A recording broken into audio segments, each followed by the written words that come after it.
저 차장에 대해서 구속영장이 기각됐지 않습니까? 네. 그 일단 VCR 화면부터 먼저 보시고 얘기를 한번 나눠볼까요? 네.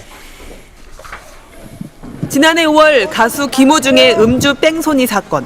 경찰의 신청으로 구속영장을 청구한 검사는 영장 심사에 출석해 구속 필요성을 소명했습니다. 구속심사에서는 피의자와 변호인 외에 검사만 발언할 수 있습니다.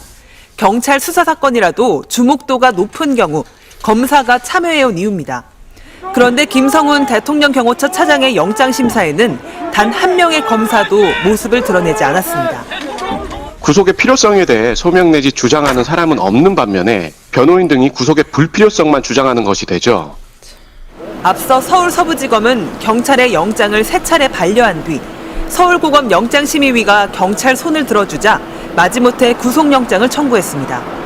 경호처 수사에 대한 검찰의 발목 잡기가 반복되면서 검찰이 경호처가 관리하는 비화폰 서버 수사를 막으려는 것 아니냐는 의혹은 재점화되고 있습니다. 네. 이거 어떻게 보셨나요? 저는 이 기사 보자마자 네.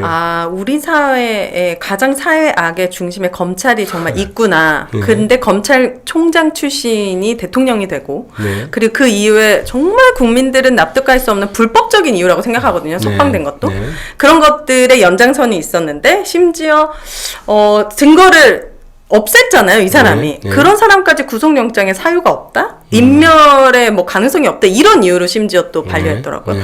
되게 검찰을 해체를 하는 것 말고는 답이 없겠다라고 느꼈습니다. 네. 저는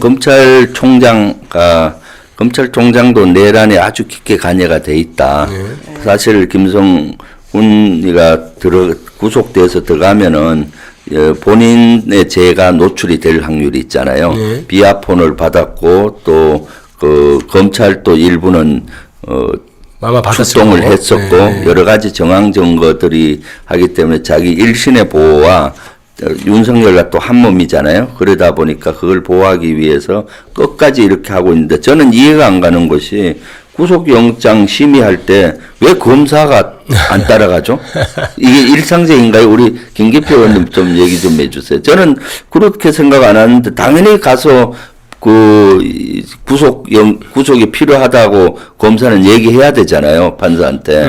예, 뭐 통상 검찰이 자기들이 직접 수사한 것은 이제 네. 가서 하는 것은 거의 100% 들어가는데요. 이제 네. 경찰이 신청해서 청구한 것은 사실은 기록만 가는 경우도 많이 있습니다. 그런데 문제는 중요한 사건, 사회적으로 네. 중요한 사건이고 특히 이건 지금 이목을 끄는 사건 그렇죠. 아닙니까? 네. 대통령 경호처 차장을 지금 구속하는 일인데 근데 자기들이 반려했고 영장심의위원회에서 다른 결과가 나왔다고 거기에 참여하지 않은 것. 결국 청구한 사인도 결국 검사가 한 거거든요. 그렇죠. 그 사건에 대해서 소극적으로 가지 않고 마치 기각되기를 바라는 그런 것은 굉장히 부적절하고 저거는 비판받아야 마땅한 거죠. 전 검사도 문제지만 이 서부지검 판사가 이 결정을 내린 거잖아요. 서울지방법원 판사. 네. 이 판사는 단 하나도 그 거부한 이유를 납득할 수가 없겠더라고요. 네. 어떤 근거로 네. 이렇게 일개 판사가 네. 이런 굉장히 범죄에 크게 노출되어 있고 지금 사회의 혼란의 중심에 있는 사람인데 이 사람을 왜 풀어줬는지 이 판사들에 대해서도 정말 문제가 많다. 판사가 국민 위에 있습니까? 법 위에 있습니까? 그렇죠. 예. 너무 특히 서부지법은 난동이 있었고 굉장히 피해를 받아서 좀 보수적이고 정확하게 판단하지 않을까라는 기대도 있었는데 그렇죠. 그게 이제 내용만 봐서는 어떤 내용으로 왜 기각했는지 알 수 없게 두리뭉실하게 좀 쓴 면도 있고 그래서 그 부분은 나중에 좀 더 자세히 밝혀질 건데요.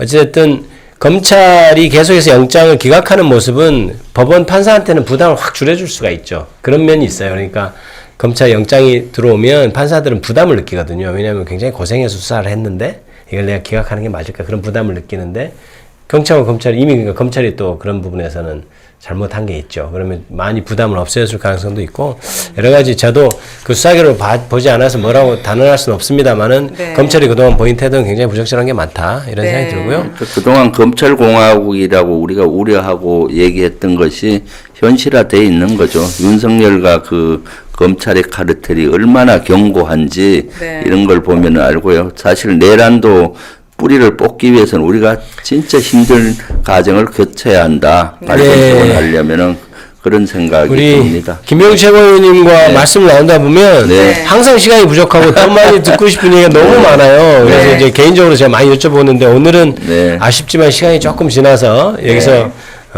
인사드리고 보내드리도록 그렇게 하겠습니다.